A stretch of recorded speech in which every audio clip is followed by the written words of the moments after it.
आज जवळपास 6 सभा आहेत अशा. आता 2 सभा करून आम्ही आलोय, अजून 4 सभा आहेत. आमच्या सगळ्या महायुतीच्या नेत्यांनी वाटण्या करून घेतल्यात. एक आला की पुढे दुसरा जायचा, तिसरा जायचा. आमची गेले 5-7 दिवस झाले ह्या सभा सुरू आहेत. अशी ही धावपळ आमची सुरू आहे. भाषण करून आवाज सुद्धा बसलेला आहे. सुरुवातीला ज्यांनी आता भारतीय जनता पार्टीमध्ये प्रवेश केला त्या सर्वांचं मी मनापासून या ठिकाणी अभिनंदन करतो. प्रवेश काय आपण केलाय, पण आपल्या बरोबरच काँग्रेसमध्ये 3-3 पिढ्या काम करणाऱ्या लोक सुद्धा या आता भारतीय जनता पार्टीमध्ये प्रवेश करायला लागल्यात. हे संपूर्ण देश, हा राज्य पाहतोय. ह्याचं कारण एकच आहे.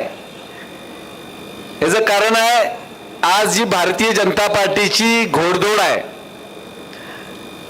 ती या देशातल्या 20 पेक्षा जास्त राज्यामध्ये जे सरकार आहे ते या देशाचे नेते आदरणीय नरेंद्रजी मोदी यांच्या विकासाच्या जोरावर, त्यांनी केलेल्या कामाच्या जोरावर, त्यांनी जनतेचा जो विश्वास संपादन केलेला आहे त्या आधारे सर्वांना वाटते की आपण भारतीय जनता पार्टीमध्ये असावं.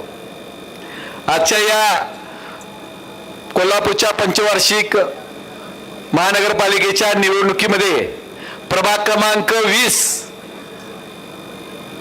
च्या या कॉर्नर सभेच्या निमित्ताने आता ज्यांनी आपलं मनोगत व्यक्त करून पुढे गेले ते आपले लाडके खासदार धनंजय महाडिक साहेब आणि प्रामुख्याने आपले या म्हणजे एकूण 20 प्रभाग आहेत त्यातील 20वा प्रभाग म्हणजे 5 मतदारसंघाचा आहे. 5 उमेदवार आहेत. या 5 उमेदवारामध्ये 4 उमेदवार कमळ चिन्हावर आहे भारतीय जनता पार्टीचे आणि 1 उमेदवार आहे धनुष्यबाण शिवसेनेचे आहेत. आमच्या नेहाताई तेंडुलकर आहेत, आमच्या सुरेखाताई ओटावकर आहेत, मनीषाताई जाधव आहेत, सुषमा जाधव आहेत, त्यानंतर आमचे वैभव कुंभार आहेत आणि शिवसेनेचे अभिजित खतकर आहेत. गेल्या वेळेला याच ठिकाणी अपक्ष म्हणून निवडणूक लढवलेले आमचे अभय तेंडुलकरजी 750 मतं अपक्ष म्हणून घेतली होती. त्यानंतर 5 वर्ष त्यांनी या भागामध्ये अतिशय चांगलं काम केलं आणि या सभेची गर्दीच या ठिकाणी सांगते की 16 तारखेला जो निकाल येणार आहे तो 5-0 निकाल होणार आहे. सर्व उमेदवार निवडून येणार आहेत. आणि मी बघत आलोय, मी गेली 32 वर्ष भारतीय जनता पार्टीचं काम करतोय. अनेक निवडणुकीचा मला अनुभव आहे. त्यामुळं अलीकडच्या काळामध्ये 10-15 वर्षाच्या, प्रामुख्याने 10 वर्षाच्या काळामध्ये आमच्या माता भगिनींचा उत्साह मोठा झालेला आहे, वाढलेला आहे. म्हणजे सर्व क्षेत्रात चांगलंच काम करतात. मग ते पोलीस डिव्हिजन असू देत, कोर्ट असू देत, बँकेमध्ये नोकऱ्या असू देत, उद्योग असू दे, व्यवसाय असू दे. एकाच विषयामध्ये प्रमाण कमी होतं ते राजकारण. त्या राजकारणामध्ये सुद्धा आता स्थानिक स्वराज्याला 50% महिलांचं आरक्षण झालं आणि मग महिला इतक्या पुढे गेल्या. आता येणाऱ्या 81 नगरसेवकांच्या मध्ये कमीत कमी 45 ते 47 ह्या नगरसेविका आमच्या माता भगिनी असणार आहेत. एवढं मोठं प्रमाण वाढलेलं आहे. आता या 5 मध्ये पण 3 आहेत आमच्या माता भगिनी. आणि ही शक्ती आहे, नारी शक्ती आहे. कारण ही नगरीच जगतजननी करवीर निवासिनी श्री महालक्ष्मी अंबाबाईची ही नगरी आहे. आणि नारी शक्ती काय करू शकते म्हणजे लोकसभेची निवडणूक झाली, अनेक वक्ते बोलून गेले असतील, मला माहित नाही मागचे वक्ते काय काय बोलले, पण लोकसभेच्या निवडणुकीला काँग्रेस कसं आहे ते आता लोकांना सगळ्या समजायला, म्हणजे अडाणी लोकांनाही समजायला आहे. खऱ्या अर्थाने बघितलं, देश स्वतंत्र व्हायच्या अगोदर या देशातल्या जनतेला वाटलं देश स्वतंत्र झाला आणि आता आमचा हा 450 ते 500 वर्षापूर्वी पासून जो प्रश्न प्रलंबित होता अयोध्येच्या रामाच्या मंदिराचा, हे मंदिर आपलं पुन्हा व्हावं म्हणून 3 लाख आपल्या हिंदू बांधवांनी आपल्या प्राणाचं बलिदान दिलं. अनेक वेळा लढाया झाल्या, पण ते मंदिर आपल्याला ताब्यात, मस्जिद पाडून मंदिर ताब्यात घेता आलं नाही. बाबरानं रामाचं मंदिर पाडलं ना आणि तिथं मस्जिद बांधली, हा इतिहास होता, पण आपल्याला ताब्यात घेता आलं नाही. नेहरू पंतप्रधान झाले, आपल्याला वाटलं रामाचं मंदिर होईल, नाही झालं. इंदिरा गांधी झाल्या, ते करतील वाटलं, नाही झालं. राजीव गांधी झाले, अनेक पंतप्रधान झाले, पण राम मंदिर उभारलं नाही. त्या रामाची मंदिराची 69 एकर जागा आहे. पण नरेंद्र मोदी 14ला पंतप्रधान झाले, त्यांनी एक एक विषय असे अजेंड्यावरती घेतले. एकच ध्यास घेतला, मी जोपर्यंत पंतप्रधान आहे तोपर्यंत रामाचं मंदिर मी बांधणार म्हणजे बांधणार, आणि ते करून दाखवलं. हे आपल्या डोळ्यासमोरचं उदाहरण आहे. अतिशय सुंदर असं रामाचं मंदिर त्या ठिकाणी उभा राहिलेलं आहे. आपल्यापैकी काही लोक जाऊन सुद्धा आलेले असतील. नुसतं राम मंदिर केलं नाही, या ठिकाणी या देशात असणाऱ्या समस्या कुठला वर्ग खाली ठेवला नाही. त्यांनी बांधकाम कामगार योजना आणली, त्यांना बांधकाम साहित्य दिलं, त्यांच्या कुटुंबांना संसार शेड दिले. या ठिकाणी आपल्या माता भगिनींच्यासाठी आता एसटीची 50% सवलत आहे ती केली. ज्येष्ठ नागरिकांना पेन्शन दिली. या देशात कधी खेळाडूंना ऑलिम्पिकला कधी पदक मिळालेलं आपण बघितलं नव्हतं, ऐकलं नव्हतं जुन्या लोकांनी. ते खेळाचा दर्जा मोदींनी सुधारला. या देशातलं संरक्षण खातं सक्षम केलं, या देशातले आरोग्य खाते सक्षम केलं, शिक्षण खात्यामध्ये आमूलाग्र बदल आणला. या देशातल्या कामगार असू देत, गोर गरीब विद्यार्थी खेळाडू सगळ्यांसाठी केलं. एक तर काम एवढं मोठं केलं जे आपल्या पिढीनं कधी बघायला मिळणार नाही. असं आपल्यावरती एक संकट कोरोना चालतं. खऱ्या अर्थानं कुणी लोकांनी किती अभ्यास केला मला माहित नाही, पण चीनमध्ये ज्यावेळी हा कोरोना आला त्यावेळेला WHO सांगितलं, कारण आपल्या देशाची लोकसंख्या 140 कोटी, चीनच्या पाठोपाठ किंवा बरोबरीने आपली लोकसंख्या झाली ना. सर्व धर्म समभाव भारत देश हा साधू संतांचा, युगपुरुषांचा, क्रांतिकारकांचा, कलाकारांचा हा देश आहे. अनेक विविधतेने नटलेला हा देश. 140 कोटी संख्या. WHO म्हणजे वर्ल्ड हेल्थ ऑर्गनायझर, म्हणजे जागतिक जी संघटना आहे, ते काय म्हटले की हा भारतात जगभर रोग जाणार आहे. हा भारतात ज्यावेळी येईल त्यावेळी भारतातले 40 ते 50 कोटी लोक हे दगावतील, म्हणजे मरण पावतील. हे WHO केलेलं ते संकेत होते की अभ्यास होता त्यांनी सांगितलेला. पण आपले मोदी किती हुशार. कोरोना आपल्या भारतात शिरायच्या अगोदरच मोदी उठलेत आणि हैदराबादला गेलेत. हैदराबादच्या कोविडशिल्डच्या कंपनीला तिथं ऑर्डर दिली आणि लस बनवायला सांगितली. तिथून पुण्यात पुनावालाकडे गेले, त्यांना एक कोवॅक्सिनची लस बनवायला लावली. या 2 लसी बनवायला लावल्या. खरं बघितलं तर WHOचा एक नियम आहे, एखादा आजार मोठा आला तर त्याच्यावरती औषध निर्माण करायचं. मग ते औषध निर्माण करायला 2-3 वर्ष लागतात. मग ते औषध तयार झाल्यानंतर ते बेडकाला पहिलं दिलं जातं. प्रयोग असतो ना, ते माणसाला डायरेक्ट कुठलं औषध दिलं जात नाही. पहिलं ते टेस्टिंग होतं, मग ते प्राण्याला दिलं जातं, मग दुसरं बेडकाला, मग घोड्याला, असं 2-3 जनावरांना. नियम आहे हे, तुम्ही अभ्यास करून बघा माहित नसेल तर. ते औषध त्यात 5-6 वर्ष जातात आणि मग त्या माणसावरती प्रयोग होतो. पण मोदींनी अतिशय चांगल्या धाडसाने निर्णय घेतला. त्यावेळी देखील राहुल गांधी म्हणाले ही लस घेऊ नका, लस घेतली तर साईड इफेक्ट होतील, कुणाला पॅरालाइज होईल, कुणाला अटॅक येतील, असं भीती सुद्धा घालायचा प्रयत्न केला.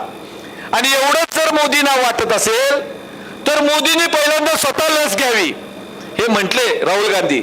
मोदींनी ठीक आहे म्हटले आणि मोदींनी या देशातल्या जनतेला विश्वास द्यायसाठी स्वतः त्यांनी लस घेतली. टीव्हीला आपण सर्वांनी बघितलं असेल. लस घेतली, तुम्हाला 2-2 लसी आपल्याला दिल्या, पण त्या फ्री मध्ये दिल्या. सगळ्यात मोठं काम केलं असेल तर आपल्या देशातल्या सर्व जनतेचे प्राण वाचवायचं काम हे नरेंद्र मोदींनी केलेलं आहे. हे आपण विसरता कामा नये. आपल्या देशात तर केलंच, पण बाहेरच्या 60 देशांना हीच लस दिली आणि त्यांचे देखील प्राण वाचवले. मी सांगायला गेलो आणि तासभर बोलू शकतोय, वेळेचं मर्यादा आहे. पण मोदींनी केलं, देशात केलं, राज्यात आपण केल्या, अनेक योजना केल्या, आयुष्यमान भारत सारखी योजना, आज 5 लाखाचं विमाचं कवच आपल्याला दिलं, हे काँग्रेसला का सुचलं नाही? अनेक योजना अगदीच्या वक्त्याने सांगितल्या असेल, त्या योजनेवर मी जात नाही. हे देशात राज्यात झालं. कोल्हापुरात काय केलं? मी म्हणतो काँग्रेसकडे सत्ता होती ना, आतापर्यंत महापालिकेची सत्ता बंटी पाटलांच्याकडे होती, का नाही त्यांनी कोल्हापूरचं विजन डोळ्यासमोर ठेवून कोल्हापुरातले रस्ते चांगले केले? कोल्हापूरचे बगीच्याकडे का नाही लक्ष दिलं? कोल्हापूरच्या बाकीच्या सुविधा, IT पार्क का नाही आणला? अनेक गोष्टी आहेत कोल्हापूरमध्ये. आज एवढी गर्दी झाली, हद्दवाढीला विरोध कुणी केला? कोल्हापूरच्या मध्ये असणारे रस्ता रुंदीकरण का नाही झालं? हे काही केलं नाही. आम्ही मात्र आज तुम्हा सगळ्यांना मत मागायचा आम्हाला अधिकार आहे. काय तर आम्ही काय नाही केलं? आज 40 वर्षाचा प्रश्न सर्किट बेंचचा, तो 40 वर्ष आंदोलन होत होतं, तो विषय आम्ही मार्गी लावला या कोल्हापुरामध्ये हायकोर्टचा. ही साधी गोष्ट नाही. एक केस मुंबईला जायचं आणि यायचं म्हटलं तर 15-20 हजार रुपये खर्च येतोय. तिथं जायचं, डिझेलचा, जाण्याचा, भाडे येण्याचा, तिथं राहण्याचा, तिथं नाश्ता केला तरी 150-200 रुपये. अंडा ऑमलेट खाल्लं, टोमॅटो ऑमलेट खाल्लं, उत्तापा खाल्ला 200 रुपये, चहा 50 रुपये. खर्च किती होतोय? ते हायकोर्ट इथं झालं. आपल्या सगळ्यांचं नशीब चांगलं आहे. हायकोर्ट केलं आम्ही या ठिकाणी, खासदारांनी एअरपोर्ट केलं, 44 कोटी तुमचे रेल्वे स्थानक सुशोभीकरण आले, आता 300 कोटी मंजूर झाल्यात कन्व्हेन्शन सेंटरला. हे ह्या गोष्टी केल्या. इथं तुमच्या भागात 25 लाख रुपयाचं आरोग्य केंद्र पुढच्या 2 महिन्यात चालू होतंय. बरोबर आहे ना? इथं पोलीस चौकी सुद्धा 2 महिन्यात सुरू होते. आता निवडणूक झाल्या हेही काम आपण करतोय, हे लोकांना समजायला पाहिजे. त्यामुळे मतं मागायचा अधिकार निश्चितपणे आहे. जगतजननी करवीर निवासिनी महालक्ष्मी अंबाबाई, मी तिथं चेअरमन म्हणून 4 वर्षे काम केले, राज्यमंत्री दर्जा होता. मी चेअरमन असताना 86 कोटी रुपये मी देवेंद्र फडणवीसांच्याकडे मंजूर करून आणले. आज तोच आकडा तीर्थक्षेत्र विकास आराखड्याचा 1446 कोटी रुपये मंजूर झालेत. त्यातले 145 कोटी रुपये आता आलेत सुद्धा. आता माझ्याच पताकडील तालमीच्या भागामध्ये 7 मजली बिल्डिंग पार्किंगची आता उभी राहिलेली आहे, आणि 2-3 बिल्डिंगा उभी राहणार आहेत. दर्शन मंडप होणार आहे, लाईटचं सुशोभीकरण त्या ठिकाणी होणार आहे. अतिशय चांगलं कॉरिडॉर हे तीर्थक्षेत्र विकास आराखड्याच्या माध्यमातून होतंय. म्हणजे ही गोष्टी आम्ही अनेक गोष्टी सांगण्यासारख्या आहेत. चित्रनगरी चांगली उभा राहिलेली आहे, हे आम्ही करतोय आणि करायला आलेलं आहे. काँग्रेसने काय केलं? मतं मागायला जर आले तर त्यांना विचारा, तुम्ही काय असं ठोस काम केलं? आम्ही 10-20 कामं सांगू शकतोय, तुम्ही काय केलं ते सांगा. आमच्या माता भगिनींना म्हणायचं की बाबा तुमची पेन्शन बंद होणार, आता सांगितलं ना, बंद नाही झाली. आज 1500 रुपये मिळतात. काही कालावधीमध्ये 1500चे 2100 रुपये आम्ही केल्याशिवाय राहणार नाही. हा सन्मान आमची माता भगिनींचा आम्ही ठेवणार आहे. या ठिकाणी आम्हाला सत्ता कशासाठी हवी आहे? आम्हाला सत्ता भोगायची नाही. आम्ही राज्यात, देशात सत्ता आहे. आमच्या पक्षाची तर 20 राज्यात, 21 राज्यात सत्ता आहे. आमच्या राज्याचा मुख्यमंत्री आपला आहे, उपमुख्यमंत्री एकनाथ शिंदे आमची युती अभियंता आहे. आम्हाला सत्तेची हाव नाही, पण आम्हाला खऱ्या अर्थानं आज कोल्हापुरामध्ये शहराच्या अंतर्गत रस्ते हे महानगरपालिकेने करायचे असतात, पण रस्त्याची अवस्था काय? आज आपण ते रस्ते करायला आहे. आम्हाला सत्ता हवी आहे. या कोल्हापुरातल्या गल्ली बोळातले रस्ते सुद्धा कॉन्क्रिटीकरणचे रस्ते करण्यासाठी आम्हाला सत्ता हवी आहे. या कोल्हापुरामध्ये महिलांच्यासाठी स्वच्छतागृह एकही नाही. ही महिलांच्यासाठी स्वच्छतागृह बांधण्यासाठी आम्हाला या ठिकाणी सत्ता हवी आहे. या कोल्हापुरातलं ट्रॅफिक सोडवण्यासाठी आम्ही फ्लायओव्हर करणार आहे, ते फ्लायओव्हर करण्यासाठी आम्हाला सत्ता हवी आहे.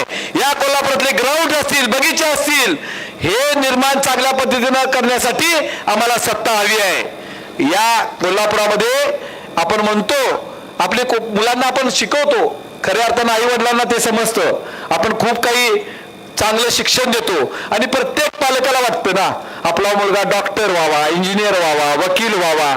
अलीकडच्या काळात पूर्वी जास्त हे म्हणायचे, आता म्हणतात माझा मुलगा सॉफ्टवेअर इंजिनियर व्हावा, मेकॅनिकल इंजिनियर व्हावा, इलेक्ट्रॉनिक इंजिनियर व्हावा. ह्या सगळ्या इंजिनियरच्या गोष्टी जास्त होतात. पण करणार काय? शिकवतो, मोठं करतो, पण नोकरी कुठं आहे त्याच्या लायकीची? लाख रुपये, 1.5 लाख, 2 लाख पगाराची नोकरी आहे कोल्हापुरात? नाही. मग त्यासाठी मुलांना आपल्याला पाठवावं लागते पुणे, मुंबई, बेंगलोर.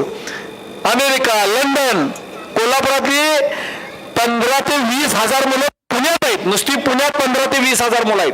ही आम्हाला संख्या कशी कळाली? चंद्रकांत दादा पाटील ज्यावेळेला पदवीधरला उभारले त्यावेळी आम्ही यादी काढली, त्यावेळी आम्हाला कळलं.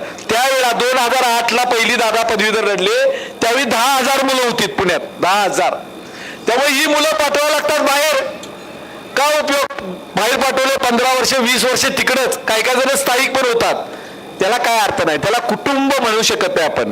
मोठं करायचं, मग नोकरीसाठी तिकडे गेले, लग्न झाले की वेगळे, आई वडिलांना कोण बघायचं? नुसतं तिकडनं मनी ऑर्डर पैसे टाकून, आता मोबाईल पे, गुगल पे, पैशानं नाही हो.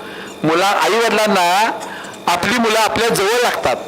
हेच लक्षात घेऊन आपल्या कुठल्याही मुलांना भविष्य काळामध्ये पुन्हा बेंगलोर, मुंबई, विदेशात जावं लागणार नाही. IT पार्क करून आम्ही याच कोल्हापुरामध्ये त्यांना नोकऱ्या देण्याचं काम करतोय. हे आम्ही काम करतोय, हे करणार आहे. झालंय 90% काम पुढं IT पार्क झालेला आहे. या देशात आता 3 लाख कोटीचे रस्ते गडकरींनी केलेले आहेत. हे रस्ते चकाचक झालेत. काँग्रेसच्या काळात दिवसाला 2 किलोमीटर व्हायचे, आता 40 किलोमीटर रोज रस्ते, 40 किलोमीटर रस्ते होतात. या सगळ्या गोष्टी करत असताना आपल्या सर्वांना या ठिकाणी मी खूप काही बोलू शकतो, पण तुम्हा सगळ्यांना विनंती करतो की ही सत्ता कशासाठी पाहिजे? तर विकासासाठी पाहिजे. आणि विकास कोण करणार? तर महायुतीचं सरकार विकास करणार आहे. त्यामुळे आपल्या सर्वांना विनंती करतो, 15 तारखेला आपण मतदानाला आत गेला की काही बघू नका, 4 कमळाची बटन दाबायची आहेत. आपण कमळाची 4 बटन दाबा, 1 धनुष्यबाणाचं बटन दाबा आणि या महायुतीच्या 5ही उमेदवारांना आपण प्रचंड मताने विजयी करावं असं आवाहन करतो आणि थांबतो. जय हिंद, जय महाराष्ट्र.